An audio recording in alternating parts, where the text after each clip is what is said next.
Ninja.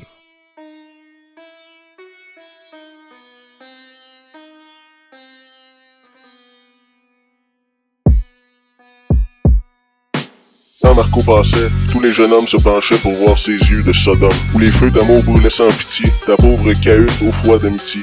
Tout autour dansaient des parfums mystiques, où l'âme en pleurant s'anéantissait. Sur ses chevaux roux, un charme glissait. Sa robe rendait d'étranges mystiques quand Marco passait. Quand Marco chantait, ses mains sur l'ivoire évoquaient souvent la profondeur noire des airs primitifs que nul n'a redit. Et sa voix montait dans les paradis de la symphonie immense des rêves. Et l'enthousiasme alors transportait vers des cieux connus quiconque écoutait ce timbre d'argent qui vibrait sans trêve quand Marco chantait. Quand Marco pleurait, ses terribles larmes effiaient l'éclat des plus belles armes. Les lèvres de sang fonçaient leur carmin. Son désespoir n'avait rien d'humain. Pareil au foyer que l'huile exaspère. Son courroux croissait rouge, et l'on aurait dit une lionne à l'âpre forêt. Communiquement sa terrible colère quand Marco pleurait. Quand Marco dansait, sa jupe moirée allait et venait comme une marée. Et tel qu'un bambou flexible, son flanc se tordait, faisait saillir son sein blanc. Un éclair partait.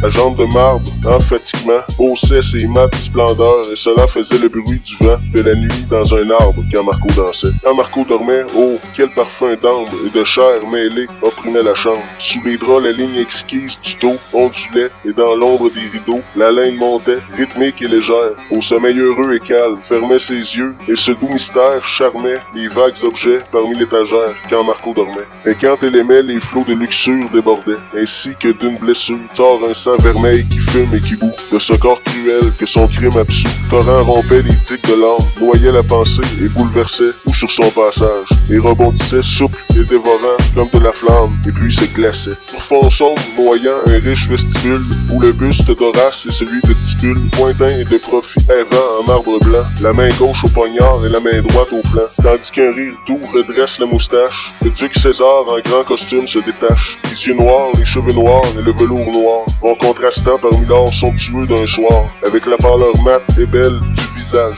plus de 3/4 et très ombré, suivant l'usage des Espagnols, ainsi que des Vénitiens. Dans les portraits de rois et des patriciens, le nez palpite, fin et droit, la bouche rouge et mince, et l'on dirait que la teinture bouge au souffle véhément qui doit s'en exhaler. Le regard errant avec laisser-aller devant lui, comme il sied aux anciennes peintures.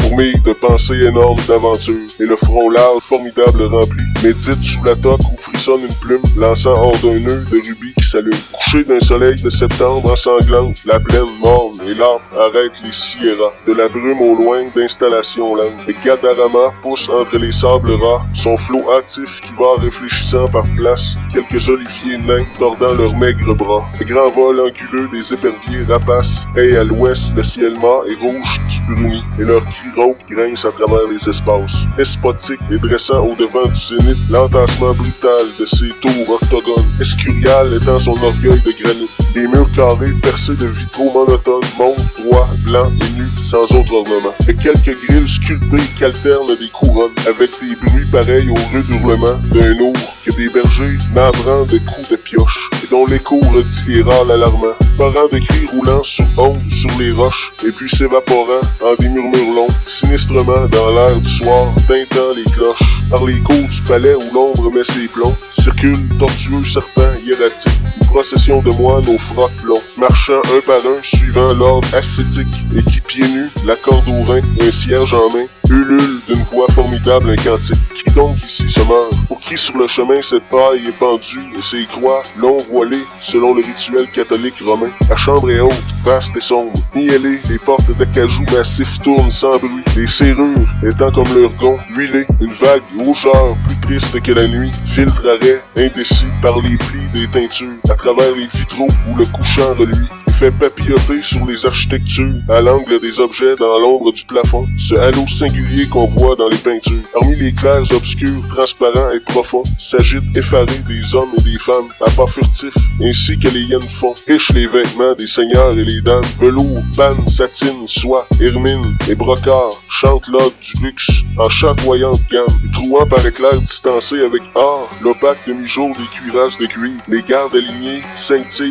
de 3/4. Un homme en robe noire à visage de cuivre se penche en caressant de la main ses fémurs. Sur le lit comme l'on se penche sur un lit, Les rideaux de drap d'or, roident comme des murs, tombent d'un dais de bois d'ébène en droite ligne, dardant à temps égaux l'œil des diamants durs. Dans le lit, un vieillard d'une maigreur insigne égrène un chapelet qu'il laisse pour moment entre ses doigts crochus comme des brins de vigne. Les lèvres font ce sourd et long marmottement, dernier signe de vie et premier d'agonie. Mon haleine pue épouvantablement. Dans sa barbe couleur d'amarante ternie, parmi ses cheveux blancs, où luisent des tons roux, sous son linge brodé de dentelle jaunie, avide, empressé, fourmillant et jaloux, de pomper tout le sang malsain du mourant, fauve, en bataillons serrés vont et viennent les poux, et le roi se mourant qu'assiste un mire chauve, le roi Philippe II d'Espagne salué, et l'aigle autrichien s'effare dans l'alcôve, les grands écussons aux murailles clouées brillent, et même drapeau où l'oiseau noir s'étale, pendant de ça, de là, vaguement remué, la porte s'ouvre, un flot de lumière brutale jaillit soudain, par l'ampleur de la chambre en nappe horizontale, porteur de torches roux, et que l'extase emplit, entre 10 capucins qui restant en prière, un d'entre eux se détache et marche droit au lit, et grand, jeune et maigre, son pas est de pierre, et les élancements farouches de la foi rayonnent à travers les cils de sa paupière. Mon pied ferme et pesant et lourd comme la loi sonne sur les tapis réguliers, empathiques, les yeux baissés en terre, il marche droit au roi, et tout sur son trajet dans un geste extatique, agenouillant, frappant 3 fois du poing leur sang, car il porte avec